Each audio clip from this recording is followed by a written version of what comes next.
Stats fans, welcome to another episode of Her Hoop Stats Unplugged.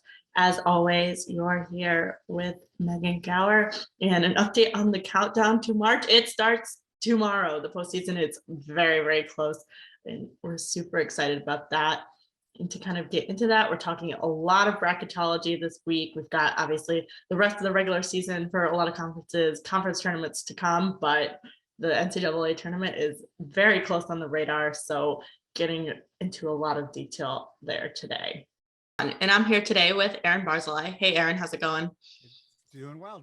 Thanks so much for having me back on. It's been quite a while since I've joined you on the podcast. It has been a while, but excited to have you back on. Leading up till March, when this comes out, it'll be one day until March. As crazy as that sounds. Crazy. It is crazy. It's March, conference tournaments right around the corner. And as you said, right, there's a bracket reveal tomorrow from the committee. So excited to talk about that today.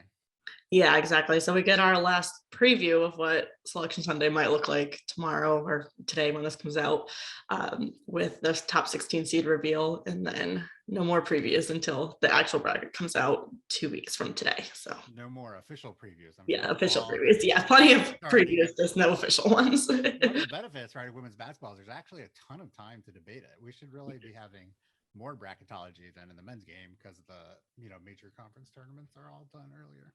That is true, other than the Big 12, which I think is going to have a very large impact on where things fall in that bracket. But for sure. And I was editing one of our stories that's coming out soon, and I was very clear. I'm like, hey, the regular season is not over as of essentially this moment, right? Sunday, right? We're recording. There's still a lot of important regular season games to go. Exactly, and even postseason too. Conference tournaments. I think you're not going to know exactly where things are going to fall, even if you could predict it perfectly, until the very last second of that Big 12 tournament, I'm pretty sure. So, it's going to be an interesting one for sure. Absolutely. So you're a resident bracketologist. Have you totally mapped it out? I don't have it. Well, I have it mapped out to the best I could quickly after the final slate of games today. I've got it mostly mapped out with definitely some I'm interested to see what's going to happen on the bottom. And then I've got a group of teams in the middle that I'm kind of this could go a few different ways. I think it's a coin flip. Yeah, it's really splitting hairs, and we'll get to UConn, but I think there's a lot of question marks about what the committee is going to do with UConn. Yeah, so I'm excited to talk about that. We always debate them. Exactly what happened to them is the hypothetical case. I feel like we've been talking about, everybody talks about every year. So it's pretty interesting. But so do you think our listeners are going to be shocked at what you're going to have to say, or not really? I don't think too much. I think the UConn question has gotten less crazy with the amount that other teams have lost since the last reveal. I think that's going to play a big piece into it. Cool. So, we didn't talk about this before we started. Maybe we should have prepped even more, but do you want to go through it sort of starting with the number one team by her hoop stats rating and work our way down? Normally people like to count down from 10 to 1 or whatever, but I actually think it's pretty interesting at number 4 as well. The 4-5 decision is so important, so maybe we should start at the top. Yeah, I think we should start at the top as well, especially because I think the one line is pretty set at this point, and honestly I don't think it will change either. So really? Yeah. Well, the order could change, but I think we know who the 1 seeds are at this point. Really? So, who possibly could be the top seed, Megan? I mean, I think if I said anything other than South Carolina, people would be very confused, as would I. So, I mean, it's very obvious. I think it doesn't really matter what happens in the SEC tournament. South Carolina is the number 1 overall seed. I just don't see that changing. Yeah, you could say Gamecocks, I guess, and that would still be true too. But yes. Okay. So I told you I was going to do the math on this.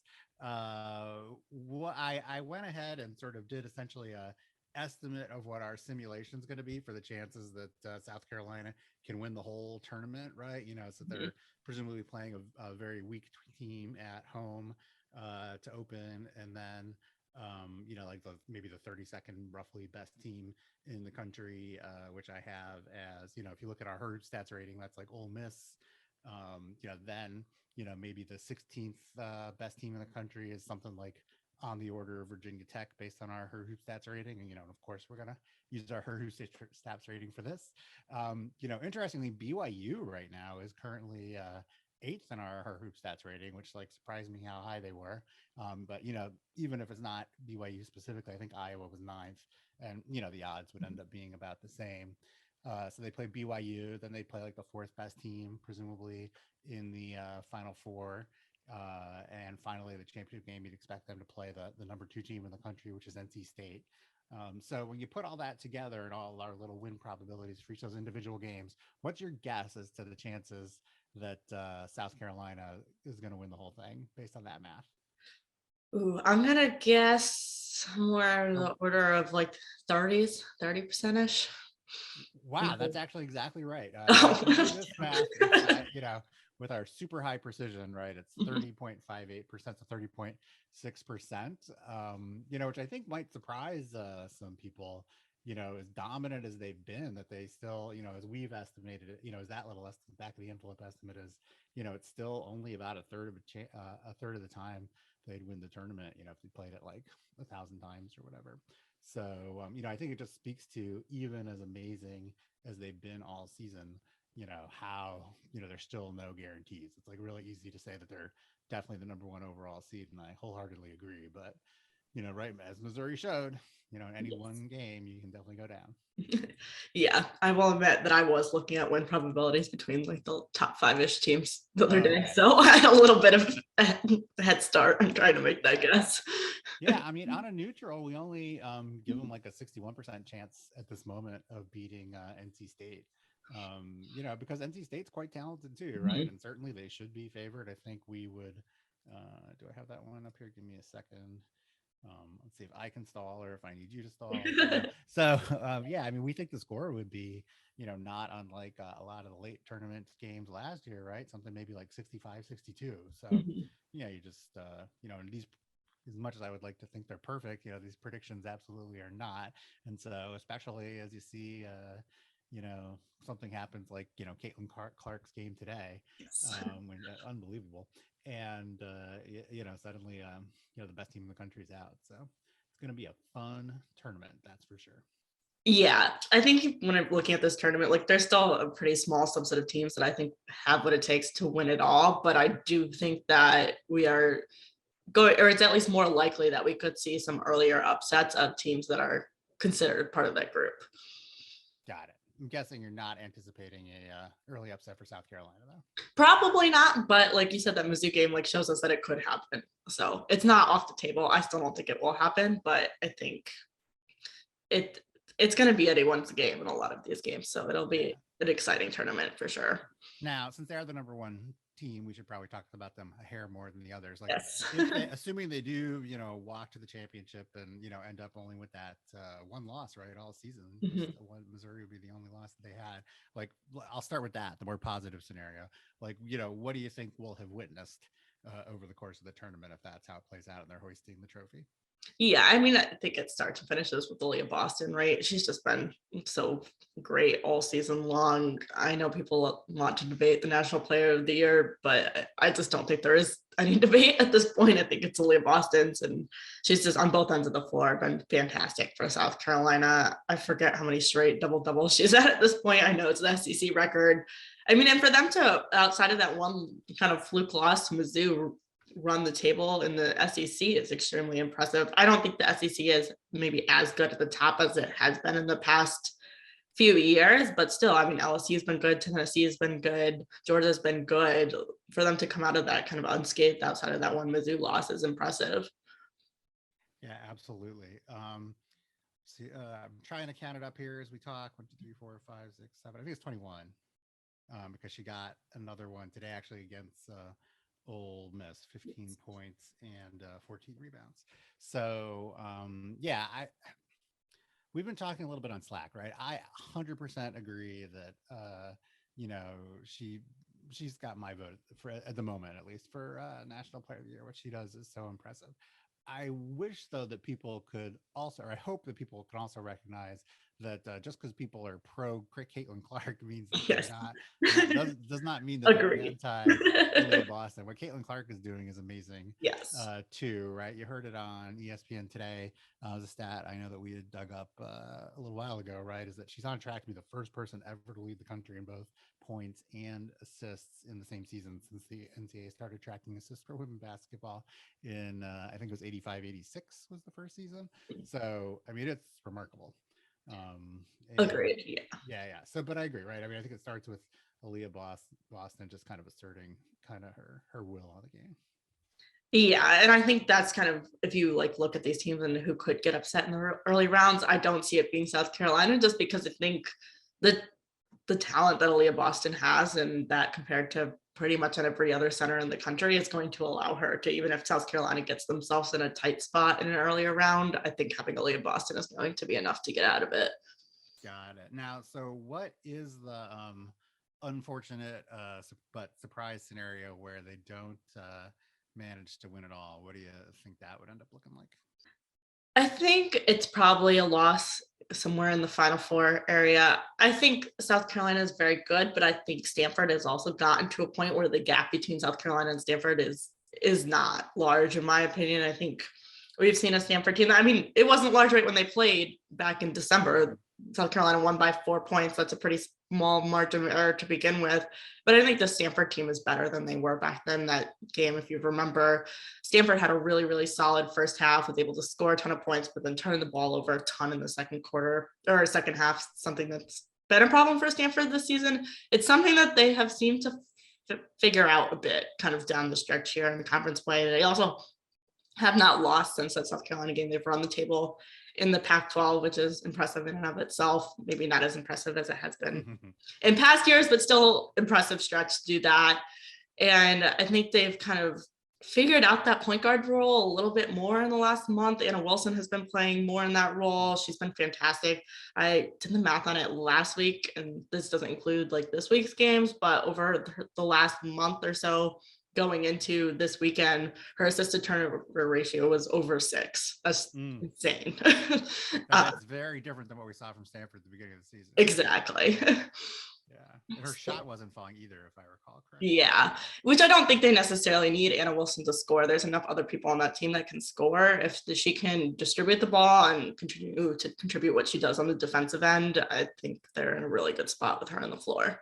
I don't think that Stanford needs her to like be a ball dominant creator to beat South Carolina, but I think to beat a team like South Carolina, you do need her to score. You need everyone to score and play a little bit above average, right? And South Carolina, Carolina play a little bit below average. Yeah, so South Carolina beat them by 4 at home, right? On I think it was December 21st, and typically, actually, we find that going from home court to neutral, which is where they would play on, is worth about 4 points. So you might think that actually that we would call that game a toss-up, but that's kind of not what our model is showing at the moment. It still thinks that South Carolina would win that game 64-60. One thing that's interesting too about Stanford, I think, if I'm recalling this correctly, right, is that they don't play at a particularly high place as well. They're kind of comfortable playing a low-scoring game too. So, I don't think they mind South Carolina's approach to the game, maybe, right? Just the sort of general vibe of the game itself.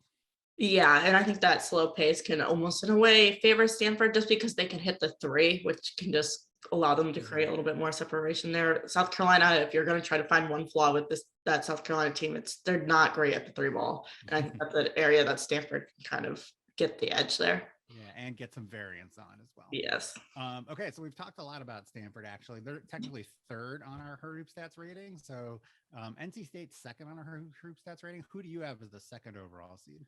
I still have Stanford there. I don't think that's changed since the last reveal. I mean, like I said, they've run the table in the Pac-12. I could see NC State maybe overtaking them as the 2nd overall if they win the ACC tournament. But for right now, I still think Stanford has that 2nd spot. Do you think NC State could have the 2nd spot if they both win their conference tournaments? Yes, I think there is a chance for we're going to give away my 4 seed at Louisville too, that Louisville or NC State could take over that 2nd spot with an ACC tournament win, depending kind of how the field falls, but they're going to have the opportunity, I think, to pick up a little bit more quality wins than Stanford is in their conference tournament. Sure. So yeah, so what do you think about NC State? We talked about South Carolina and Stanford a bit already. What's your take on NC State? I know you've been paying attention to them in general. Yeah, NC State, another team that can shoot the three ball really well. I think that's one of the things that stands out for them the most. I haven't looked at the stats in a few weeks, but at one point they had, I think, 4 players that were shooting over 40% from three. So just a team that can really get it done from downtown. I think we saw that especially in that game in the regular season with Louisville, where they were able to come back really big in the fourth quarter and get the win there with the 3-point shooting. Maybe not as strong of a defensive team as Stanford and South Carolina are, but I think can make up for that on the offensive end. The one thing that's, I think, going to be interesting for them going into the tournament, especially if they have to play a team like South Carolina, is I don't think we've seen Eliza Canane be necessarily as good of a player as we have seen in past seasons. Not a knock to her. I just she's not having that all-American type season that we saw last year. And I think, coming into a matchup with someone like Kalia Boston, that could be kind of a tough spot for NC State to be in. Yeah, I was going to ask you, whether we didn't say that we were going to talk about this, but whether you think she'll would end up on your first team All-America ballot or not. Canane, not for me. I think there's too many other players that are in the front court that are having a better season than Canane. Yeah, I love her there. I love her game, but I think, and I love Reina Perez's game too, for the record. But yeah, I think that's probably where I am as well.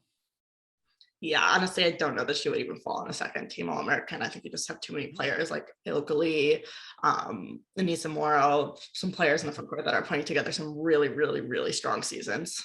Anissa Morrow is awesome. I'm so excited. I mean, it's cool what she's doing. I'm hoping she's going to get a ton of attention next year. Maybe we'll get some attention to the tournament and then really kind of set what makes the tournament. The Big East isn't doing itself a lot of favors right now. They could go, well, yeah, hard to go on a run, I guess, with UConn there, but you never know. You never know.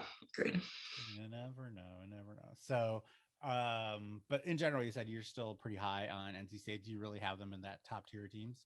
Yeah, I think for me, it's South Carolina and Stanford, and then I think NC State is kind of the next team, and then Louisville after that. But I think they're in that top tier for sure. Yeah, I mean, I'm definitely rooting for them just because it's kind of great to see how the program's developed over the years, right? And I'd like to see them kind of carry on all the way through. Yeah, I'd like to see them in the Final Four, but I also think that they are likely going to end up with being the team that deals with the situation of that you've got maybe a UConn team that might be a little underseeded in your region. Got it. And so if NC State's next for you, who's your fourth number one? Louisville. And like I said, I think the order there can change depending who wins the ACC tournament, but I think there's a kind of a pretty steep cliff in resumes between the next kind of set of teams. So I do expect, barring maybe if Louisville or NC State lost in the first round of the ACC tournament or something, they might fall off. But I kind of think that the one line is pretty set at this point. The order could change, but I think the line is set. So 2 ACC, 1 Pac-12, and 1 SEC. Yep. Got it. And so, yeah, right. I mean, I was sort of joking today after that first half, right? Louisville's ruining college basketball. Yeah. I forget what the exact. I think it was 30 something to 4 or something. I don't know. I don't remember the exact there, but it's all blurred out. But yeah, unbelievable. I mean, I think they, ultimately, right, Notre Dame cut it to 20 something, but still, it just kind of showed what Louisville can do. Yeah, agreed. I think Louisville's a team that's found their groove a little bit more as of late. They've been a really, really solid defensive team all season long. I think it took them a while to find the offense. It took Haley Van Leith a while to find her shot this season, but I think it's all coming together at the right time for them. Yeah, right. I mean, Van Leith was struggling for a while. I mean, she's up to 37.5% from three. Still not shooting super well on two, so her field goal percentage is only 43%, but it seemed on the sort of the middle of the year, I remember checking it out, and her percentages I think were much lower than that, if I recall correctly, but yet somehow she was still kind of coming up clutch every moment. And she's been in double figures the last 1, 2, 3, 4, 5, 6, 7 games, including today. Really kind of starting to maybe shoot the ball a little bit better. So I think there's a lot of potential there. There's definitely uncertainty, right? But I think that I think that's good you're right that there's a good case there for them to be that fourth number one seed. Agreed. Yeah, I think it's a pretty strong case. I think there's just a little bit too much of a drop off between that and the next level to argue that anyone else is going to make their way in there unless something really crazy happens in the kind of opening round of the ACC tournament. Gotcha. So then who is in that next group? So I have Iowa State and then Baylor right after them. So we're getting into the craziness of the Big 12 right after we move into that second line. Iowa State was on the 2 line in the last reveal, picked up a loss over Texas since then, but also beat Oklahoma and Kansas, and then TCU and Texas Tech in that span as well. So I still think, given the way other teams that were kind of on that 2 line in the last reveal have lost, Iowa State moves up and is the best 2 at this point. You've got Iowa State as the number 1, 2? Yep. Gotcha. And no, our model has them ahead as well of Baylor. If they were to face off, like, I guess, they probably will, we think, face off right in the tournament. And so on a neutral site, we give Iowa State a 57% chance to win, but only 73 to 70. So definitely could go either way. Pretty close to a coin flip.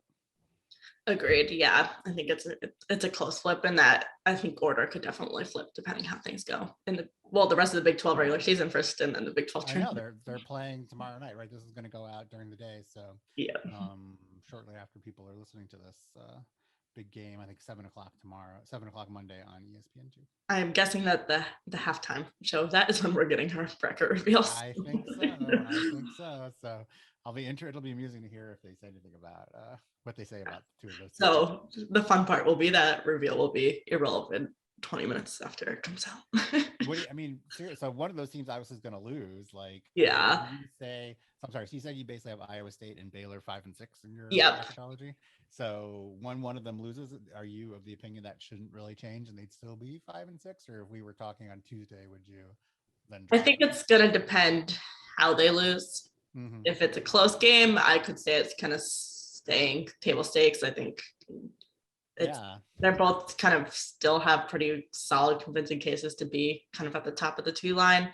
So maybe they flip positions if Baylor wins or whatever, but I think kind of depending how they lose. If they get blown out, I think it's gonna be a different story.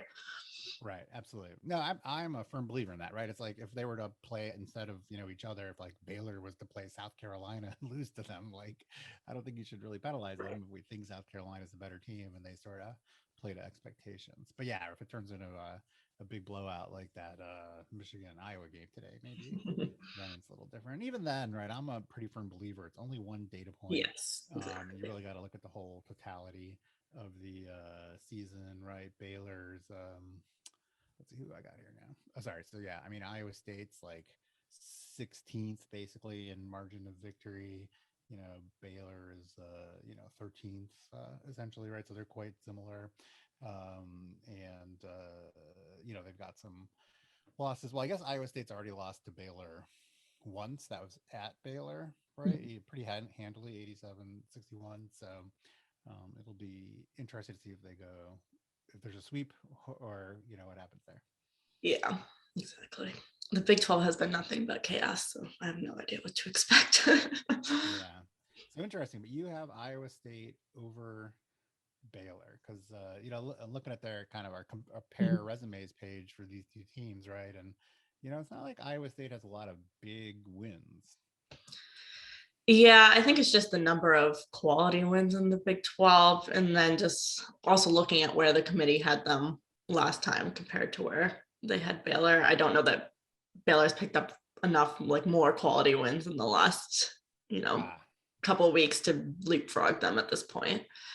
Yeah, I guess Baylor has the worst losses, right? Yeah, they have not as good losses. So although I don't know, and this can sort of lead into the UConn discussion, which I'm guessing is probably coming up on your list. Are they 7 on your list? So I have a group of 4 teams that I am debating where they go still. It's LSU, UConn, Michigan, and Texas. It's kind of this next group that I think you can argue yourself into a lot of different orders for.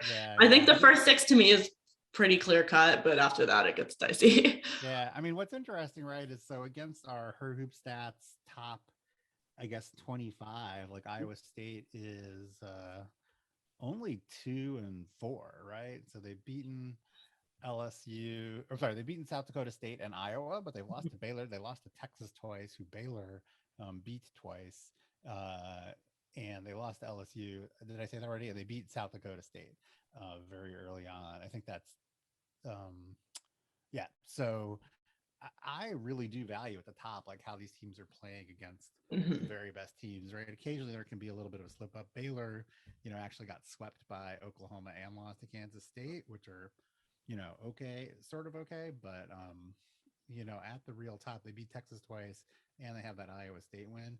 They've got losses to Maryland and Michigan. So, I mean, I guess that's why you got them 5-6 because they're that close together. Yeah. And for what it's worth, I mean, how much the committee is taking this into account, but that Maryland loss, I think, looks better on paper than it is because that was a very injured Maryland team that they lost to. Yeah, that was was that in the tournament in the Bahamas or whatever? It was right before that, but yeah, Okay. that same kind of version of the Maryland team that was not what Maryland is, right? So it got fair. It got fairly. It seemed like every day there was bad news. yeah. Maryland team. But yeah, so I'm sorry. So UConn's in your next group, you said, right? Yeah, I And think so, they're hovering that line between the 2 and the 3. I could see them coming in on the 2 line or on the 3 line. I'm not entirely sure. I think it's a hard question to answer because so much of it comes down to how much the committee is going to adjust for who they've had available versus who they have available now. well, what does our committee of 2 think? What do we've talked about this before. What's your opinion on this exact case where there's like the body of work, but and now granted, right? Becker's He's back. She's back. I mean, it's not like she's back and she scored 30 in game 1 or whatever. Right. So we can't just sort of assume she'll be at full health. I think that we'd like to assume that, but in general, in that kind of a concept, which is we're pretty close on, the idea that, or Maryland, as you said, losing those games early on when they were injured, like how do you think about how the committee ought to be both selecting teams and seeding teams when a team wasn't at full strength for a while, essentially, but is at full strength now at the end of the season? Yeah, I think especially when it comes to seating at the top here, and I think it's especially important at the top because, right, like that's going to have the biggest impact on like who's going to the Final Four. It's important to seed. I mean, it matters the bottom two really throughout, but it is important to seed based on, I think, where those teams are at now. Like to me, to seed UConn, and people will probably disagree with this, but to seed them as like a low 3 because you think their resume is worse, even though like they didn't have that talent available, is probably doing a disservice to who they're going to have to play against at the top there, where maybe they don't have the strongest resume, but that's that same argument also applies to a team from a weaker conference that maybe doesn't have the body of work because they haven't as many opportunities. Exactly. I think is really high. And then if they're stuck playing a much harder game than a team at their true level, if we had perfect information, would if it came from more of a one of the 6 major conferences, then you're also hurting the opponent as well, right?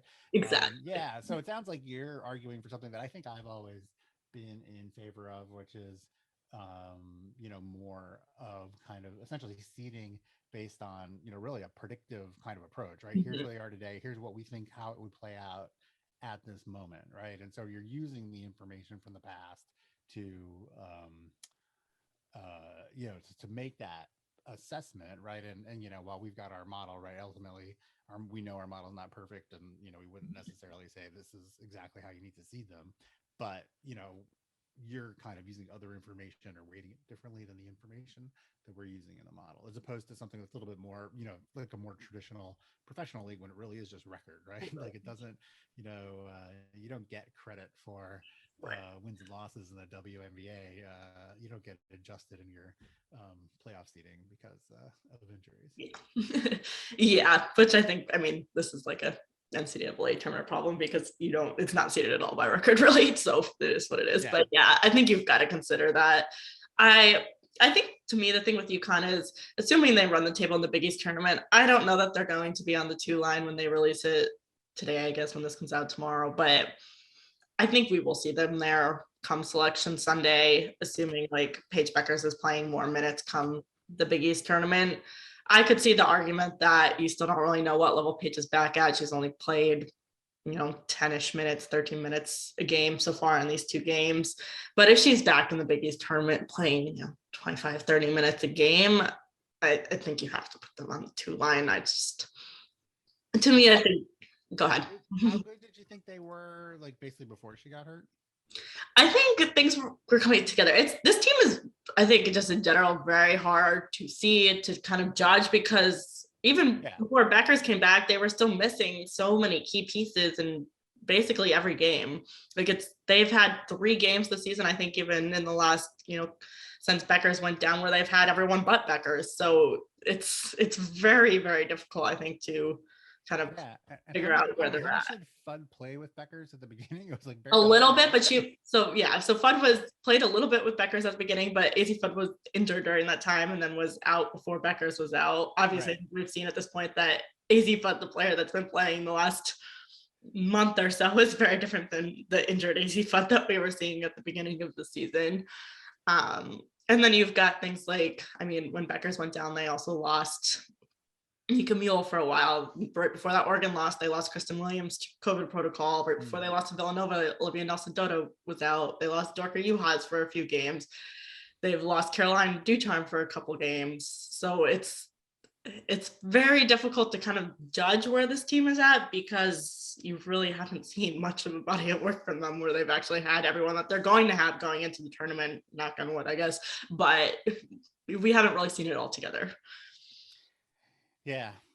Feels like a lot of potential or something. I guess I sort of thought they were like a top 10-ish team. Yeah. I think even like just strictly based on their resume right now, I think they're still a top 10 team, right? Like even without adjusting for that, I think a lot of teams have lost a lot of games, so that puts them in a better situation. So I don't think our Herd Stats rating still has them 4th, which frankly seems a little high to me, right? That's not my eye test assessment. But they're still having a good season. What's interesting, right, is they're kind of benefiting, and it's one of our issues, right, is they're like 4th in the country of margin of victory, unadjusted, right? And part of that's the schedule, and we probably need to control for that a little bit better analytically in our model. But then you look at it more on a team by team basis, like on our compare teams page. Oh, where did that go? Like UConn versus Michigan, right? You said is also in your group there. Yep. Right. And the problem is that who's UConn's best win, and I don't think it's gonna happen in the Big East tournament, right? Right. It's Tennessee or Notre Dame. I think it's kind of Tennessee, Notre Dame, and we've got Arkansas actually at that same level. So those are like 3 wins of teams that are, what would you say, like roughly 25th-ish, 20th to 25th? I don't know where you have Tennessee right now. Yeah, Tennessee is probably in the 20s. Notre Dame, they had that bad loss today, but I think they're still probably hovering around, like could still be in that top 16 group, hovering around the bottom of the 4 line. So right, but they probably, the point is, right, like there's a really good chance, regardless of what UConn's seeding is in this reveal, that they'll have no wins against any team that's in the top 16. Yeah, agreed. Right. Whereas, like a Michigan beat Maryland twice. I'm not sure what the health situation was there. They split with Iowa. They beat Baylor. Not sure whether Indiana is going to be in your top 16 group or not, but barely, but yeah. They're kind of in a little bit in the conversation, right? So, when you look at it that way, it's kind of hard from and maybe this is getting back to where you are, like it's kind of hard to put Michigan behind UConn, I think. Yeah, this is where I'm struggling with kind of this whole middle group of LSU, Michigan, Texas, and UConn, because I think the other teams definitely have more quality wins, but I think we've already seen when the committee reveals so far that there's been some adjustment for the fact that UConn hasn't had certain players available. I expect to see more adjustment knowing that Paige Beckers is back. Yeah, I don't think you could have made that adjustment not like knowing until she knows you've seen her on the court. So got it. And one more time. So your group is Michigan, LSU, UConn, and Texas. UConn and Texas. So what's the case for LSU? We actually have them only 23rd in the Her Hoop Stats ratings. So that would be like outside the top 16 even, right? They're 25-4. What is it, that you think that, could propel them into that, puts them in this tier? Yeah, I mean, I think it's just the quality of wins. They have a lot of quality SEC wins. They've got a win over Iowa State from non-conference play. And outside of like their worst losses to Florida, but outside of that, I mean, they've got a loss to Arkansas, a Florida Gulf Coast loss that the committee might not love, but is not a bad loss in my opinion, like as a good Florida Gulf Coast team. And then we have them 21st in our stats rating. Yeah, exactly. So not a bad loss by any stretch of the means. They're the second number 2 team in regular season SEC standings. I think that's probably enough to kind of get them within that group. Yeah, gotcha. But again, Iowa State's probably a good shot of being their only top 16 win. Yeah, agreed. Yeah, I don't know. That makes me pro Michigan, I think. Man, as they say, right? Bo Schembechler. Yeah. Where I'm struggling with a lot of this like group too is like when you look at the 2 seeds from the last reveal. I mean, Michigan, Arizona, Indiana were all part of that group. All of those teams have lost at least 3 games since the 10th. That's a lot of losses quickly. That is a lot of losses. Yeah, so Texas, right, has that really nice early season win against Stanford. How do you think about a win like that, when so much has happened since then? Yeah, I feel like that Stanford win is obviously something that's going to be a statement on Texas's resume. How much I take away from the fact that they beat Stanford back in November, not that much. I think obviously we talked about in the beginning how kind of Stanford has struggled with that point guard position. That was Stanford's second game of the season, right? They were definitely figuring things out. I don't think I take a whole lot away from that Texas result. They're a strong defensive team. It was a tough matchup and they got the win. So it's something that's obviously a big item on Texas's resume. I don't know that it actually says that much about Texas at this point. But Texas does still have since conference play 2 wins over Iowa State. They did drop both games to Baylor, but they've got, they split the pair with Oklahoma, 2 wins over Kansas State. So they've definitely amassed a pretty good quality set of wins in Big 12 play as well. I believe they were on the 3 line on last reveal. I'll defer to you on that one. Yeah, 3 line. They were the 12th overall on the last reveal. Oh, no, sorry, that's Tennessee. I'm looking at the wrong thing. They were on the 4 line. They're 15th overall. So a pretty big move up, but since then they've added a win over Oklahoma, added a win over Iowa State, West Virginia, Kansas State, and TCU. So they haven't lost. They've picked up a couple good wins. I think given the amount of losses other teams have seen that were kind of above them, I don't think it's crazy for them to make a pretty big jump up. Got it. Well, I don't know. When I look at this, I think my advice to the committee is to have maybe Michigan number 7. Does that seem crazy if you're toying with that? I struggle with the fact that they've lost 3 games since last reveal and they were 5 there. I think they could go 7. I still feel like I like their resume the best. So I probably put them at 7. It's hard to tell. Yeah, I think Texas is probably the bottom of that group, and it's some kind of mix between Michigan, UConn, and LSU in 7, 8, 9. But we'll see for sure tomorrow. Yeah, and I guess philosophically, that probably really boils. I think it's probably Michigan, and either you are willing to give UConn the benefit of the doubt or you're not.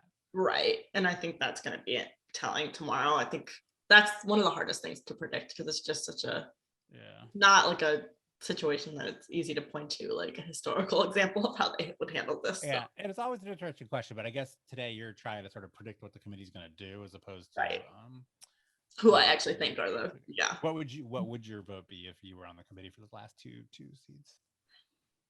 I think I would go Michigan, UConn. I think dropping UConn to that 3rd line. I have a hard time getting behind it, knowing the level of talent that they're going to have available. And I think also in terms of like when you start looking at the Big 12 team, what that means in terms of their region, I think you're probably screwing over one of your top 2 seeds by doing that as well. So I think I would like to see them on that 2 line. You're hurting one of your 2 seeds by if one of your your number 1 overall, like your South Carolina or your Stanford. I think because of the way the Big 12 teams are going to fall right now. Oh, I see. I think the way that they're going to get pushed into a different region. Right now, I think if you look at like ESPN's bracketology, UConn is in the 3 in South Carolina's region, and I think that would be a poor way to treat your number 1 overall seed. That would be a pretty amazing, I guess, Elite 8 game. Right? Yeah, I really don't think that's going to happen. I don't think anyone wants that to happen. I in general think that would be a poor way to treat South Carolina, that they're not number 1 overall seed. Maybe. Plus, you think there's a conspiracy theory there for ratings? Well, yeah, too. I don't think it's great for ratings to put UConn and South Carolina in the same bracket. Yeah, right. That's not supposed to be a consideration, but I think at some point it will become a consideration. Yeah. Well, yep. Indeed. And so, if it was up to you, would you put Texas ahead of LSU? I think that's kind of what I'm looking at from looking at their resumes, but yeah, I think there's an argument for that. I want to give LSU more credit for like winning, but yeah, I think Texas does have more quality wins, so it's hard. Yeah, they've got the Stanford, they've got 2 Iowa State wins. Mm-hmm. LSU has an Iowa State win. Texas did lose to Baylor twice, but I don't think on our compare resume sheet, they didn't play anyone comparably. LSU didn't. Yeah. And then we give actually Princeton a lot of credit, so that shows up pretty nicely here as a win. LSU has the FGC loss, as you mentioned. Texas has a Tennessee loss. And then there's like a whole bunch of games that LSU has won, which are kind of impressive in that kind of 20 to 40 range for teams. Yeah. And then you get a whole, then you start to get into a world where Texas has a couple not good losses, or at least one particularly not good loss in Texas Tech. Yep. Texas. That was at home, no less. So. Yeah. Texas Tech has, I think, won like a grand total of 3 Big 12 games, but they've upset, I think, Texas, Baylor, and someone else that's been ranked. So let's take a look here. Yeah, they beat they beat Oklahoma and Kansas State. Okay.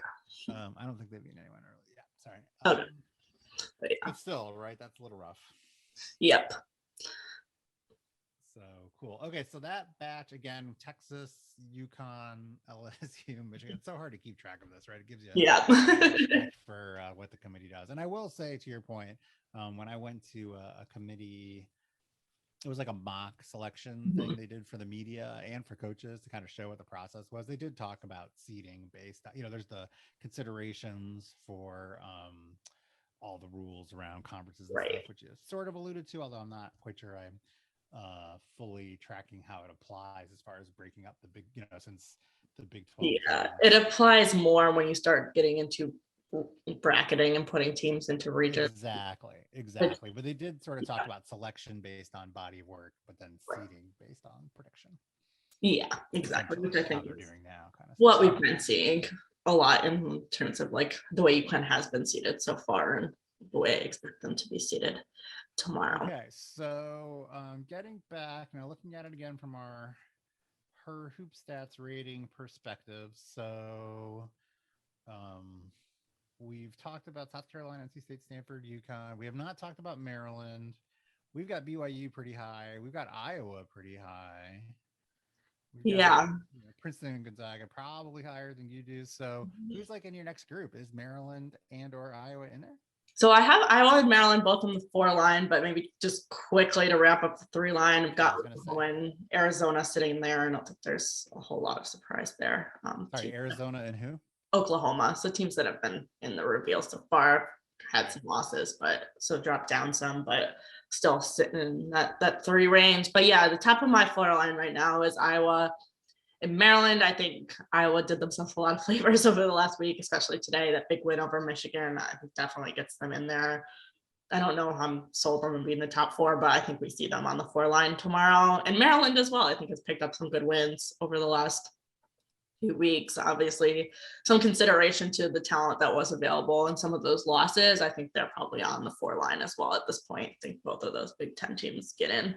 And then another Big Ten team too, Indiana, sit in the 4 line as well. So a lot of Big Ten going on there. Got it. So one more time then, your last 2 threes are who again? They're Arizona and Oklahoma? Because it's interesting. We've got Oklahoma 40th in the Her Hoop Stats rating. Yeah. Oklahoma is a team that I think they're not that high in the net either, and they weren't high in the net when they were in the reveal this past one. So they were the 9th overall seed in the last reveal. I think they were in the 20s or 30s in net at that point too. They're 32nd in net right now, but they're just the number of wins they have in the Big 12 that are quality wins. I think it's kind of just put them up there. The Big 12 in the way that. Who are you giving them credit for? They lost to Iowa State twice. They beat Baylor twice, which is like eye-opening, although maybe a little less so if Baylor loses again tomorrow. They split with Texas. Yeah, so the 2 wins over Baylor. The wins I think they have 2 wins over Kansas State. Is that correct? And then they split with Kansas State. Split with Kansas State. The win over Texas. Texas, yes. Yeah. They split with Texas. Yeah, I think they still just have more quality wins than I think as we start getting further down this list, the number of quality wins declines very quickly. Yeah, it really is pretty amazing. So they do have the worst loss of the 2 teams again with that. They have lost to Texas Tech, right? As we said. So right. Maryland's got 3 kind of tough early losses to South Carolina, NC State, and Stanford, right? But of course, Oklahoma would do that as well. I mean, I guess it hurts Maryland that they lost Michigan twice. No, that's a close one, I guess.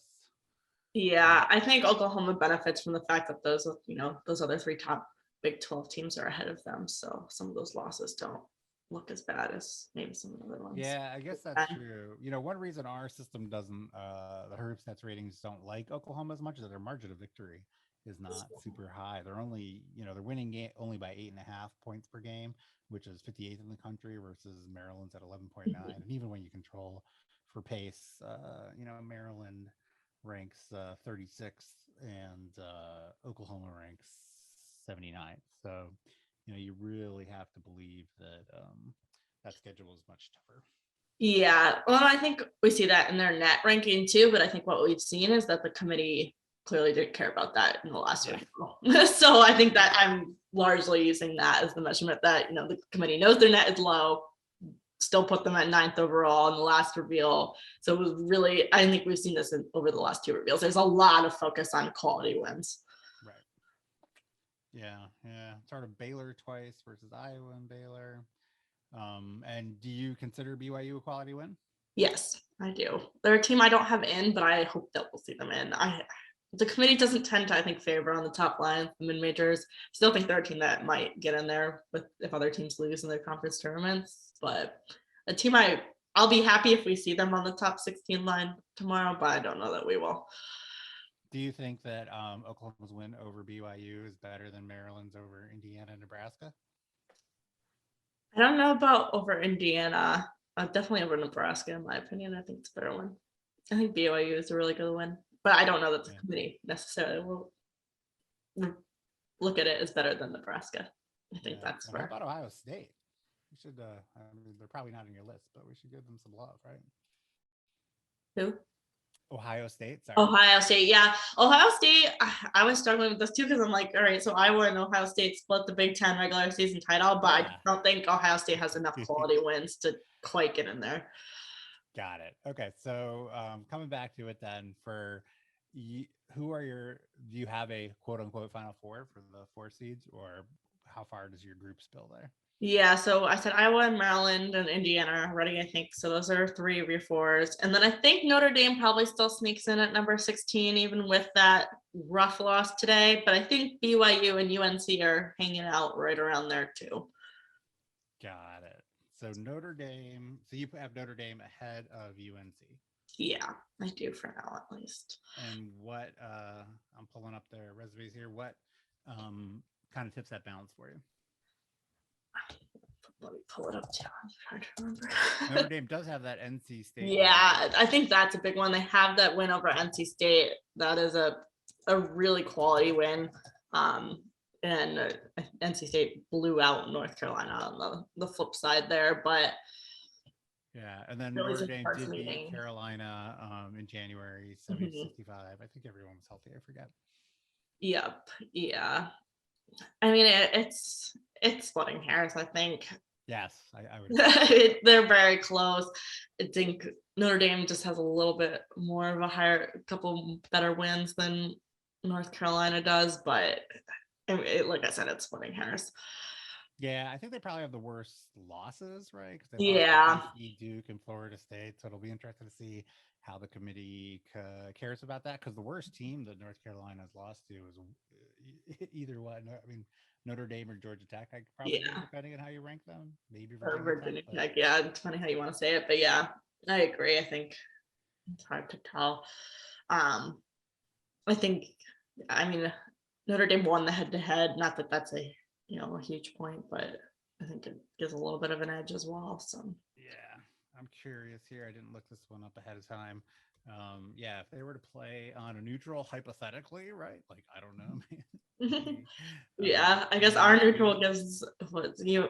Or even We're very UNC or high on anything. UNC though, so I think Yeah. not some great assault on that, but it gives North Carolina the 62% chance of winning on a Yeah. neutral It's floor. higher when you say a 62% chance of winning instead of a 4-point win, though, right? It's funny. Yeah. Yeah. So it would be a close game. And I do think we're a little too high on UNC in our model, to be fair. So Yeah. 23-5, though. mhm. Pretty good. Pretty good. Mhm. So, I'm sorry, right. So it was North Carolina, Notre Dame. And so then if you were to have those two, who's the last one out? Because you got us to 17, right? I think, Or did I oh, miss it? yeah. Yeah. That would be UNC would be the last one out. That would be 17. And I think BYU is right there too. Like I said, I'd like to see them in. I Right. don't know that the committee will put them in. So if you were on the committee, you would have what, BYU 16? Is that what you're Yeah. I saying? think I would have BYU in if I was on the committee, but I don't necessarily expect to see that.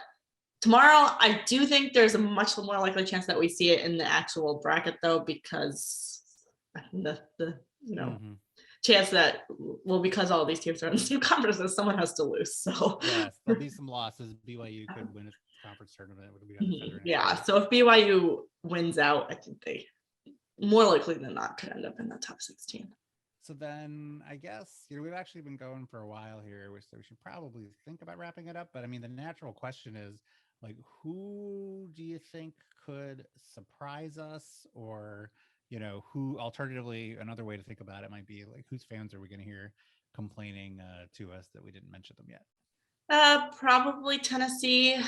The thing for Tennessee with me is not so much, I mean, their resume has taken like a nosedive in the last few weeks, but the loss of Jordan Horston and not knowing what her status is for the Yeah. tournament at the moment, you can't put them in there. I don't think, not knowing that at this point, that's a huge loss for them. So, I mean, they kept it really close with LSU today, but if they had pulled off that win, I think we'd be talking about this differently, but they didn't pull it off. So I think they're got to be out at this point. Yeah, they're like Oregon has 4 fallen of the out. last 6, I think, right? 1, 2, 3, Yeah, 4. yeah, they've I mean, taken. sorry, 4 and 6 in their last 10 is what I meant to say. Yeah. Yeah, And then what about we haven't mentioned Virginia Tech really.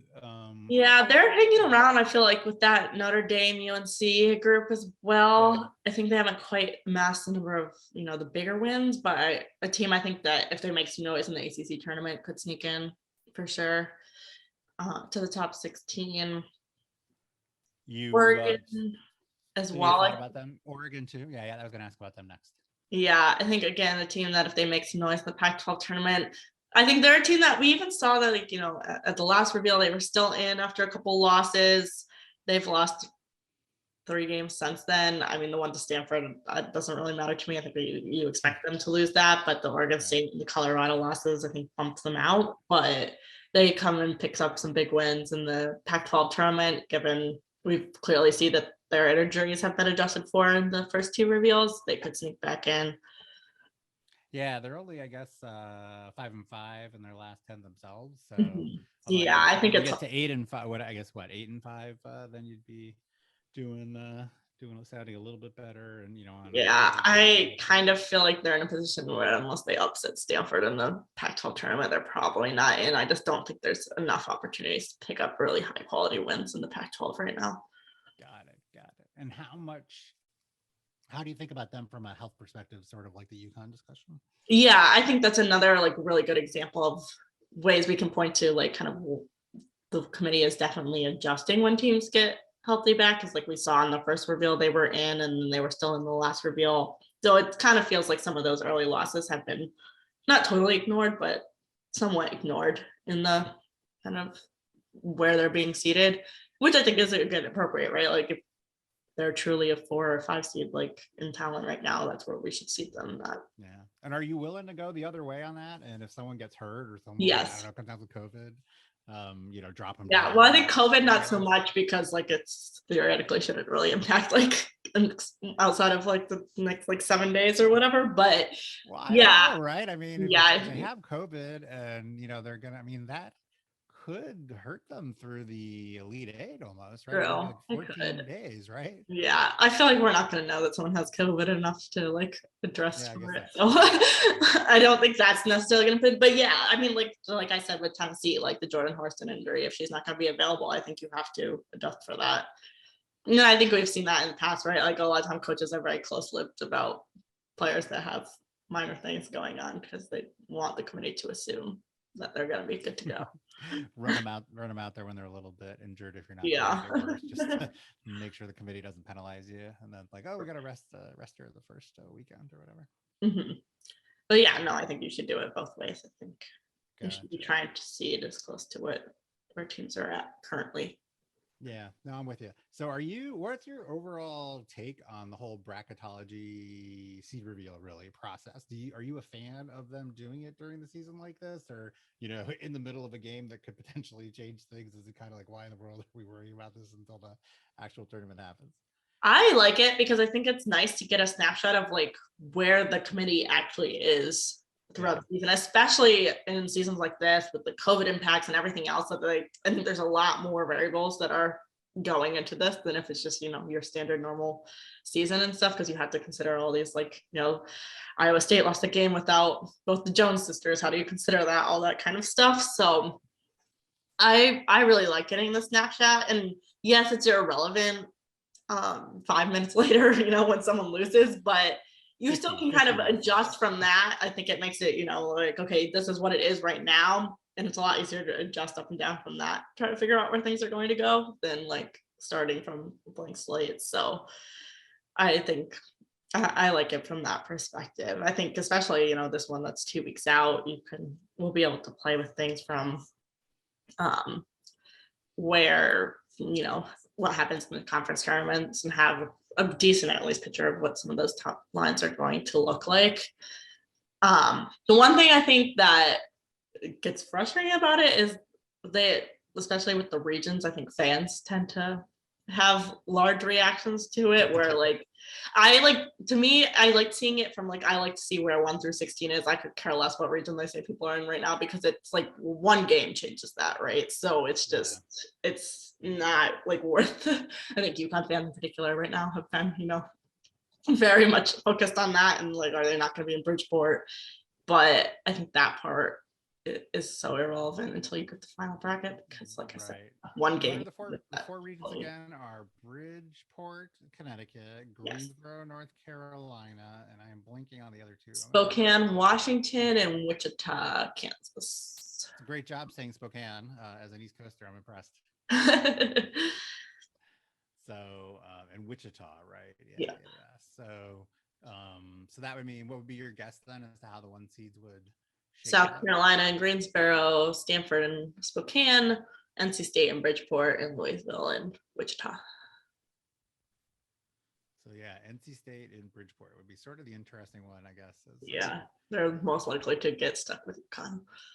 But I mean, something could change where UConn's not in Bridgeport. It's still very possible, but I think if UConn's on the 2 line, I have a hard time seeing them not being in Bridgeport. Yeah, and what if they're on the 3 line? They probably would still have a decent. They'd still be in Bridgeport if they can. The Big 12 might make it difficult. Because so the rule is that the top 4 seeds from one conference, if they are on the top 4 seed lines, cannot be put into the same bracket. And you've got Iowa State, Baylor, Texas, and Oklahoma, and that kind of, granted, someone could fall, with conference tournaments and still regular season games to be played, but they're all. Although, right then, in that case, it's actually probably good for UConn for all 4 of those teams to get in, because then they all have to be there. And so you can have UConn and a Big 12 team by definition in one of Right. It's just a matter of what line they're on. So if you've got, a bunch of them on the 3 line and stuff, Right. that can make things difficult. It's not so much them all being in that top 4 group. It's just like if they're all concentrated on that 3 line, with the UConn, it can make it harder. Yeah, we've got a lot of exciting plans for things that not only we're going to try and pull off in the next couple weeks leading up to the tournament, but also for next year. One of my dreams, which I haven't thought exactly about how well we could do it, is like really actually simulate the bracket and all those complicated rules. Yes. There's so much subjectivity to it that it's, I think, pretty difficult to do. Yeah, exactly. But it would be fun. And, one thing I'm going to be interested to see is I feel like we talked about bracketology for maybe 10 minutes, maybe a little longer last time. And I'm hoping that because this is the second seed reveal? Or is the third? It'll be the third. Third, right? Yeah, sorry. I forgot the third. So I'm hoping that we can actually have some like discussion about it this time, because there aren't that really many games that are super exciting going on Tuesday and Wednesday. So I feel like it left the conversation pretty quickly. I don't know if that was your impression after the first and second one. I think it does. And I think part of that is the fact that when they have these reveals and all these top teams are playing and 3 of them have lost by 2 hours later, it's kind of not as relevant anymore. Yeah, it's a little more frozen though, right? I think. Yeah. My point. Yeah, there'll be less shakeup. A chance to debate it a little bit more. Yeah, agreed. Cool. Well, I appreciate you walking me through this. I haven't thought about it in as much detail as you. And I know you've been paying really close attention to this all season. So it's very exciting, right? Like we said at the top, right? South Carolina, if they only have a, roughly 1/3-ish chance to win, plus or minus, it's still pretty, as high as that is, it's still pretty a wide open tournament. So it should be a lot of fun. Yeah, I think it's going to be a very fun tournament. I'm very much looking forward to it. I think our whole team is. I think one thing that we're looking forward to is actually be able to cover it in person this season. So I will be seeing you actually in 3D in Bridgeport and then at the Final Four as well. So that'll be great. And so definitely, I would encourage anyone who's listening to this to if you do attend these things in person, be looking for Megan, look for myself, and look for everybody on our team. I'll be wearing my Her Hoop Stats gear. Hopefully you will too, Megan. And hopefully we'll be able to see a lot of the folks that we know from the Twitterverse in real life. Yes, definitely looking forward to that part.